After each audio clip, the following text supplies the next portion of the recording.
जय हिंद दोस्तों, वंदे मातरम। इन दिनों पता नहीं मुनव्वर नाम के लोगों को क्या हो गया है, हर जगह पर कुछ ना कुछ ऐसी बयानबाजियां चल रही हैं जिसको सुनकर पब्लिक नाराज़गी हो ही जाती है। मुनव्वर फारूकी के बारे में तो आप लोगों ने सभी ने सुना ही होगा, जो कि स्टैंड अप कंट्रोवर्सी करने के लिए जाने जाते हैं। जी हाँ, स्टैंड अप कंट्रोवर्सी। यहाँ पर मैं कॉमेडी की बात नहीं कर रहा हूँ, ये कॉमेडी तो कहीं पीछे छोड़ दी है उन्होंने, आजकल वो सिर्फ कंट्रोवर्सी करते रहते हैं। और फिर कंगना रनौत को उनका सपोर्ट मिला, लॉकअप शो उन्होंने जीता और उसके बाद तो उनकी इमेज ही बदल गई। आजकल वो बिल्कुल ऐसे हो गए हैं जैसे उनसे बड़ा भक्त कोई है ही नहीं। ऐसे में आज की डेट में हम एक और मुनव्वर की बात करने वाले हैं, पर ये काफ़ी वरिष्ठ हैं इसलिए हम उनको मुनव्वर जी कहेंगे।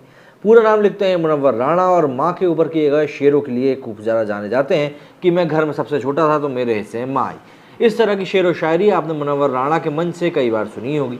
लेकिन जब उन्हीं माँ जिनके नाम से शेर व शायरी करते हुए मुनव्वर राणा ने इतना नाम कमाया है, उसी माँ के बारे में जब ये गलत बातें कहेंगे तो आप खुद ही सोचिए आपको कैसा लगेगा। दरअसल अभी एक न्यूज़ चैनल के साथ इंटरव्यू करते हुए इन्होंने पासमानदा मुस्लिमों के बारे में खुलकर बातचीत करी और बताया कि ये दूसरे धर्मों के पिछड़े हुए लोग थे और इन्होंने जब देखा कि भैया इस्लाम में तो कोई जात पात है ही नहीं, तो ये लोग इसमें आ गए। जब इस्लाम में जात पात नहीं है तो फिर मेरे मन में सवाल आता है कि शिया और सुन्नी क्या कर रहे होते हैं, क्योंकि वो भी तो आपस में लड़ रहे होते हैं, दोनों ही इस्लाम को मानने वाले हैं।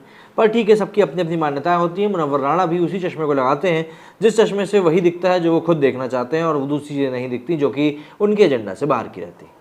बहरहाल इस वीडियो में हम लोग बात कर रहे हैं कि इस बार मुनव्वर राणा ने ऐसा क्या कह दिया है कि एक बार फिर से पब्लिक उनके ऊपर नाराज़गी जता रही है, और साथ ही साथ क्यों उन्होंने अपनी माँ को भी बीच में लपेट लिया है और उन्होंने ऐसा क्या कुछ गलत कह दिया है। अपने बेतुके बयानों से हमेशा सुर्खियों में रहने वाले शायर मुनव्वर राणा ने एक बार फिर अजीबोगरीब बयान दिया है। इस बार उन्होंने अपने बयान में अपने माँ बाप का जिक्र करते हुए कहा है। दरअसल एबीपी न्यूज़ के एक रिपोर्टर ने मुनव्वर राणा से भाजपा द्वारा पासमानदा मुस्लिमों के बारे में सवाल पूछा, जिसके बाद राणा ने जवाब देते हुए कहा कि मेरा बाप मुस्लिम था, इसकी मैं गारंटी लेता हूँ, लेकिन मेरी माँ भी मुसलमान थी, इसकी गारंटी मैं नहीं लेता। उन्होंने कहा कि पसमानदा का मतलब होता है समाज में पिछड़ा हुआ। साथ ही दावा किया कि इस्लाम में पसमानदा का कोई अर्थ नहीं है। मुनव्वर राणा का मानना है कि अरब में कोई जाति के बारे में बात नहीं जानता था, लेकिन जब हिंदुस्तान आए तो इस रंग में रंग गए। इस दौरान उन्होंने कहा कि मैं बहुत ईमानदारी से कह सकता हूँ कि मेरा बाप मुसलमान था, इसकी मैं गारंटी लेता हूँ, लेकिन मेरी माँ भी मुस्लिम थी, इसकी गारंटी नहीं ले सकता, क्योंकि मेरा फर्स्ट फादर जो इंडिया में आया, चाहे वो समरकंद से आया हो, अफ्रीका से आया हो, अरब से आया हो, कहीं से भी आया हो, वो फौज के साथ आया था और फौज बगल में BM लेकर नहीं चलती थी। ऐसे में माँ भी मुस्लिम थी, इसकी गारंटी नहीं ले सकता। मुनव्वर राणा इसके पहले भी अपने बयानों को लेकर काफ़ी विवादों में रह चुके हैं। भाजपा और उत्तर प्रदेश के मुख्यमंत्री योगी आदित्यनाथ के खिलाफ उनकी नापसंदगी जग जाहिर है।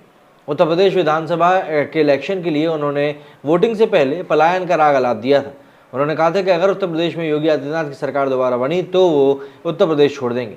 मुनव्वर ने कहा था कि मैं पहले ही कह चुका हूँ कि अगर योगी आएगा तो मैं पलायन कर दूंगा, इस बात को स्पष्ट तौर पर नोट कर लीजिए। उन्होंने कहा था कि उत्तर प्रदेश की योगी सरकार के कारण मुस्लिमों में इतना खौफ है कि कोई बोल नहीं रहा। उन्होंने कहा कि मुस्लिमों ने अपने घरों में छुरी रखना तक बंद कर दिया कि पता नहीं कब योगी उनको बंद करवा दे। जाहिर सी बात है, चुनाव हो गए, सब कुछ हो गया, योगी आदित्यनाथ दोबारा जीत के आ गए, लेकिन जिस तरह से बिनपेंदी का लोटा होता है उसी तरीके से इनकी भी कोई साइड नहीं है। इन्होंने पहले खुद ही कह दिया था कि ये पलायन करें, लेकिन बाद में इन्होंने पलायन नहीं किया। शायद इनको पड़ोस के केजरीवाल सरकार के राज्य में भी रहने की जगह नहीं मिली। खैर, जो भी कुछ बात हो, लेकिन इस बार जो उन्होंने बात कही है वो भी उन माँ को लेकर जिन माँ के ऊपर उन्होंने काफ़ी शेर व शायरी करी है, वो काफ़ी ज़्यादा ऊँची सी बात है। बाकी आप लोगों का क्या कहना है इस बारे में मुझे कमेंट करके ज़रूर बताइएगा। मेरे स्टूडियो फिलहाल नहीं। जय हिंद, जय भारत।